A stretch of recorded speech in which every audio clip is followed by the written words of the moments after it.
से पहली बड़ी खबर में आपको बताएंगे दोस्तों कि मध्य प्रदेश में सरकार बनते ही बीजेपी ने मुसलमानों के खिलाफ किए दो बड़े ऐलान। मध्य प्रदेश में लाउड स्पीकर से अजान और खुले में मांस बेचने पर लगाई रोक, मुसलमानों ने किया विरोध। वहीं दूसरी बड़ी खबर में आपको बताएंगे दोस्तों कि इजराइल पर टूटेगा अल्लाह का कहर। संसद में यहूदी मुल्क इजराइल को बदुआ दे रहे तुर्की के सांसद को आया हार्ट अटैक, गिरे फर्श पर। वहीं तीसरी बड़ी खबर में आपको बताएंगे दोस्तों कि 23 साल बाद मोदी राज में संसद पर हुआ हमला। 4 लोगों ने घुसकर संसद की सुरक्षा में कर दी बड़ी चूक, बाल बाल बचे सांसद। वहीं चौथी बड़ी खबर में आपको बताएंगे दोस्तों कि गाजा पट्टी में हमास से जंग लड़ते हुए इजराइल पर हुआ सबसे बड़ा हमला। हमास के हमले में 10 इजराइल के सैनिकों की मौके पर मौत, यहूदियों का रो रो कर बुरा हाल। वहीं आपको बताएंगे दोस्तों कि इजराइल और अमेरिका के चक्कर में बाल बाल बचा भारत का मालवाहक जहाज। हूती विद्रोहियों ने दागी थी 2 मिसाइलें, जैसे ही भारत के जहाज का चला पता तो सुरक्षा करके उसको पहुंचाया सही ठिकाने। तो दोस्तों सभी खबरों को आपको एक एक कर बताने वाले हैं। वीडियो को लाइक कर चैनल को सब्सक्राइब कर दें। इसी बीच पर तो दोस्तों अगली खबर की ओर तो मध्य प्रदेश में सरकार बनते ही बीजेपी ने खुले में मांस और लाउड स्पीकर से अजान लगाने पर लगाई रोक, मुसलमानों के खिलाफ लिया एक्शन। जब दोस्तों आपको बता दें कि मध्य प्रदेश में बीजेपी की सरकार बनते ही बीजेपी के नए मुख्यमंत्री मोहन यादव ने मुसलमानों के खिलाफ 2 बड़े ऐलान किए हैं। दरअसल आपको बता दें कि मध्य प्रदेश के नए मुख्यमंत्री मोहन यादव ने एक्शन लेते हुए मध्य प्रदेश में खुले में मांस बेचने पर रोक लगा दी है। दूसरी तरफ लाउड स्पीकर से जो मस्जिदों में अजान होती है उस अजान पर भी रोक लगा दी है और कहा है कि तेज स्पीकर से कोई भी मस्जिद में अजान ना लगाए। अगर कोई ऐसा करता हुआ पाया जाता है तो उसके खिलाफ कार्रवाई की जाएगी और मस्जिदों में लाउड स्पीकर से अजान नहीं लगाने दी जाएगी। वहीं दूसरी तरफ मच्छियों के बेचने पर भी रोक लगा दी गई है। मध्य प्रदेश के मुख्यमंत्री ने मछली बाजारों में बेचने पर पूर्ण प्रतिबंध लगा दिया है और कहा है कि बिना सरकार की अनुमति के कोई भी मछली बाजार में ना बेचे। तो ये बड़ी अपडेट आ रही दोस्तों। इसी बीच पर तो दोस्तों अगली खबर की ओर तो इजराइल पर टूटेगा अल्लाह का कहर। संसद में यहूदी मुल्क को बददुआ दे रहे तुर्की के सांसद को आया हार्ट अटैक। दोस्तों आपको बता दें कि गाजा पट्टी में चल रहे युद्ध को लेकर इजराइल की पूरी दुनिया में आलोचना हो रही है। इस बीच तुर्की के एक सांसद को मंगलवार रात संसद में हार्ट अटैक आ गया। दरअसल आपको बता दें कि 53 साल के हसन अपने भाषण के दौरान इजराइल को कोस रहे थे। इतने में ही उनके भाषण का अंत नहीं हो पाया और उन्हें हार्ट अटैक आ गया और वो फर्श पर जा गिरे। दरअसल आपको बता दें कि भाषण में उन्होंने कहा कि इजराइल पर अल्लाह का कहर टूटेगा और वह इससे बच नहीं सकेगा। मैं आप सबको सलाम करता हूं, ये कहा ही था कि तभी उनको हार्ट अटैक आ गया, जिसके बाद वो फर्श पर गिर गए और सुरक्षा कर्मियों ने उनको उठाया। तो ये बड़ी अपडेट आ रही क्योंकि तुर्की लगातार इजराइल के खिलाफ है और वो लगातार हमास का साथ देने का ऐलान कर रहा है। इसी बीच पर तो दोस्तों अगली खबर की ओर तो हूती विद्रोहियों के हमले से बाल बाल बचा भारत का जहाज, हो जाता बड़ा हमला। दोस्तों आपको बता दें कि इजराइल और हमास के बीच जब से युद्ध शुरू हुआ है तब से हूती विद्रोहियों ने हमास के समर्थन में इजराइल के जहाजों को रेड सी में गिरफ्तार करने का ऐलान किया है और इजराइल के अब तक हूती विद्रोहियों ने 3 जहाजों को गिरफ्तार भी कर लिया है और उन पर हमले भी किए हैं। अब खबर सामने निकल कर आई दोस्तों कि हूती विद्रोहियों के निशाने पर भारत का जहाज भी आ गया था। दरअसल आपको बता दें कि भारतीय मालवाहक जहाज हूती विद्रोहियों के हमले में बाल बाल आज बचा है। यह हमला हूती विद्रोहियों के कब्जे वाले यमन वाले इलाके बाब अल मंडेब स्टेट से निशाना बनाकर किया गया था।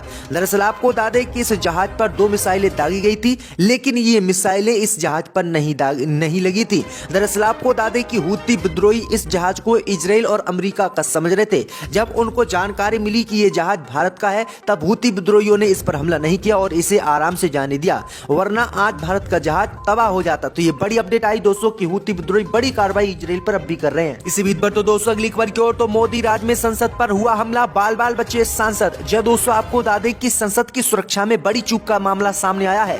दरअसल आपको बता दें कि 4 युवक लोकसभा की कार्रवाई के दौरान सदन में घुस गए। ये दोनों शख्स दर्शक दीर्घा से कूदे थे। इन्हें सांसदों ने पकड़ लिया और सुरक्षा कर्मियों के हवाले कर दिया। लोकसभा की कार्रवाई 2 बजे तक स्थगित रही। वहीं आपको बता दें कि मोदी सरकार के राज में ये सुरक्षा में बड़ी चूक संसद में हुई है। दरअसल आपको बता दें कि जो 4 लोग संसद में कूदकर हंगामा कर रहे थे और सांसदों पर टिप्पणी कर रहे थे और सांसदों को गाली गलौज कर रहे थे और सांसदों पर हमला कर रहे थे, इनको पास बीजेपी सांसद ने ही दिया है। तो ये बड़ी अपडेट आ रही दोस्तों कि मोदी के राज में संसद की सुरक्षा में बड़ी चूक सामने आई है दोस्तों। इसी बीच पर तो दोस्तों अगली खबर की ओर तो युद्ध विराम के बीच इजराइल को लगा गाजा पट्टी में बड़ा झटका, 10 जवानों की मौत। दोस्तों आपको बता दें कि गाजा पट्टी में इजराइल की सेना को बुधवार को सबसे बड़ा झटका लगा है। दरअसल आपको बता दें कि बुधवार को उत्तरी गाजा में घात लगाकर हमास के हमले में इजराइल के 10 सैनिक मारे गए हैं। दरअसल आपको बता दें कि हमास नियंत्रित क्षेत्र गाजा में 27 अक्टूबर को जमीनी अभियान इजराइल की सेना ने शुरू किया था और इसमें अब तक इजराइल के सबसे अधिक अगर सैनिक मारे गए हैं तो वो कल मारे गए हैं, यानी बुधवार को 10 इजराइल के सैनिकों की मौत हुई है और अब इजराइल के सैनिकों की मरने वालों की संख्या 115 हो गई है। इसी बीच पर तो दोस्तों अगली खबर की ओर, तो महाराष्ट्र में फसलों को बचाने के लिए बीजेपी विधायक ने नीलगाय और हिरण को किसानों द्वारा मारे जाने का दिया आदेश। दोस्तों आपको बता दें कि महाराष्ट्र में भारतीय जनता पार्टी के एक विधायक ने बुधवार को मांग की है कि वन विभाग उनके निर्वाचन क्षेत्र में जंगली सुअर, हिरण और नीलगायों को या तो मार डाले या उनका बंदीकरण करें। उन्होंने आरोप लगाया है कि ये जानवर फसल को नुकसान पहुंचा रहे हैं और जो हमारे विधानसभा क्षेत्र के लोग हैं वो इनसे परेशान हैं। उन्होंने कहा है कि अगर दोस्तों वन विभाग ये कार्रवाई नहीं करेगा तो उनको ये कार्रवाई करनी पड़ेगी और अपने विधानसभा क्षेत्र के लोग से कहना पड़ेगा कि वो नीलगाय, जंगली सुअर और हिरण को मार दें और हम कुछ भी नहीं होने देंगे। तो ये बड़ी अपडेट आई दोस्तों कि नीलगाय और हिरण से किस तरह से किसान बर्बाद हो रहे हैं और ये अंधभक्त समझ अब भी नहीं पा रहे हैं। इसी बीच पर तो दोस्तों अगली खबर की ओर, तो गाजा पट्टी में चल रहे युद्ध को लेकर इजराइल ने किया ऐलान, दुनिया समर्थन करे या ना करे हम लड़ते रहेंगे हमास से उड़। दोस्तों आपको बता दें कि इजराइल और हमास के बीच युद्ध जारी है। इस युद्ध में अब तक 20 लोगों की मौत हो चुकी है। इस बीच इजराइल ने घोषणा की है कि दुनिया हमारा साथ दे ना दे, अंतरराष्ट्रीय समर्थन हमको मिले ना मिले, लेकिन हम गाजा पट्टी में हमास के खिलाफ जंग लड़ते रहेंगे। दरअसल आपको बता दें कि अब तक इजराइल के 5000 से ज्यादा सैनिकों की मौत हो गई गाजा पट्टी में और उसके 1400 लोगों की पहले मौत हो गई थी। वहीं आपको बता दें कि गाजा पट्टी में लगभग 20,000 लोग इजराइल के हवाई हमलों में मारे जा चुके हैं। वहीं आपको बता दें कि UNGA की आपात बैठक में गाजा में तत्काल युद्ध विराम का प्रस्ताव भी पास हो गया। वहीं आपको बता दें कि अब तक ये प्रस्ताव लागू नहीं किया गया है। इसी बीच पर तो दोस्तों अगली खबर की ओर, तो मोदी राज में संसद पर हुआ हमला, बाल बच्चे सांसद। दोस्तों आपको बता दें कि संसद की सुरक्षा में बड़ी चूक का मामला सामने आया है। दरअसल आपको बता दें कि 4 युवक लोकसभा की कार्रवाई के दौरान सदन में घुस गए। ये दोनों शख्स दर्शक दीर्घा से कूदे थे। इन्हें सांसदों ने पकड़ लिया और सुरक्षा कर्मियों के हवाले कर दिया। लोकसभा की कार्रवाई 2 बजे तक स्थगित रही। वहीं आपको बता दें कि मोदी सरकार के राज में ये सुरक्षा में बड़ी चूक संसद में हुई है। दरअसल आपको बता दें कि जो 4 लोग संसद में कूदकर हंगामा कर रहे थे और सांसदों पर टिप्पणी कर रहे थे और सांसदों को गाली गलौज कर रहे थे और सांसदों पर हमला कर रहे थे, इनको पास बीजेपी सांसद ने ही दिया है। तो ये बड़ी अपडेट आ रही दोस्तों कि मोदी के राज में संसद की सुरक्षा में बड़ी चूक सामने आई है दोस्तों। इसी बीच पर तो दोस्तों अगली खबर की ओर, तो युद्ध विराम के बीच इजराइल को लगा गाजा पट्टी में बड़ा झटका, 10 जवानों की मौत। दोस्तों आपको बता दें कि गाजा पट्टी में इजराइल की सेना को बुधवार को सबसे बड़ा झटका लगा है। दरअसल आपको बता दें कि बुधवार को उत्तरी गाजा में घात लगाकर हमास के हमले में इजराइल के 10 सैनिक मारे गए हैं। दरअसल आपको बता दें कि हमास नियंत्रित क्षेत्र गाजा में 27 अक्टूबर को जमीनी अभियान इजराइल की सेना ने शुरू किया था और इसमें अब तक इजराइल के सबसे अधिक अगर सैनिक मारे गए हैं तो वो कल मारे गए हैं, यानी बुधवार को 10 इजराइल के सैनिकों की मौत हुई है और अब इजराइल के सैनिकों की मरने वालों की संख्या 115 हो गई है। इसी बीच पर तो दोस्तों अगली खबर की ओर, तो महाराष्ट्र में फसलों को बचाने के लिए बीजेपी विधायक ने नीलगाय और हिरण को किसानों द्वारा मारे जाने का दिया आदेश। दोस्तों आपको बता दें कि महाराष्ट्र में भारतीय जनता पार्टी के एक विधायक ने बुधवार को मांग की है कि वन विभाग उनके निर्वाचन क्षेत्र में जंगली सुअर, हिरण और नीलगायों को या तो मार डाले या उनका बंदीकरण करें। उन्होंने आरोप लगाया है कि ये जानवर फसल को नुकसान पहुंचा रहे हैं और जो हमारे विधानसभा क्षेत्र के लोग हैं वो इनसे परेशान हैं।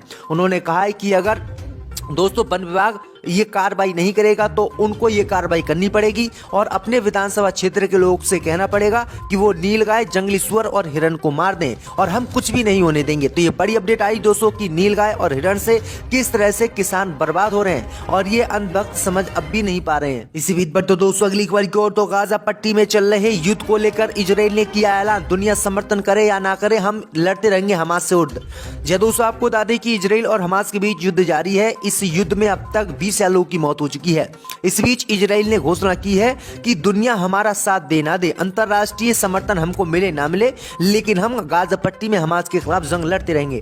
दरअसल आपको बता दें कि अब तक इजराइल के 5000 से ज्यादा सैनिकों की मौत हो गई गाजा पट्टी में और उसके 1400 लोगों की पहले मौत हो गई थी। वहीं आपको बता दें कि गाजा पट्टी में लगभग 20,000 लोग इजराइल के हवाई हमलों में मारे जा चुके हैं। वहीं आपको बता दें कि UNGA की आपात बैठक में गाजा में तत्काल युद्ध विराम का प्रस्ताव भी पास हो गया। वहीं आपको बता दें कि अब तक ये प्रस्ताव लागू नहीं किया गया है।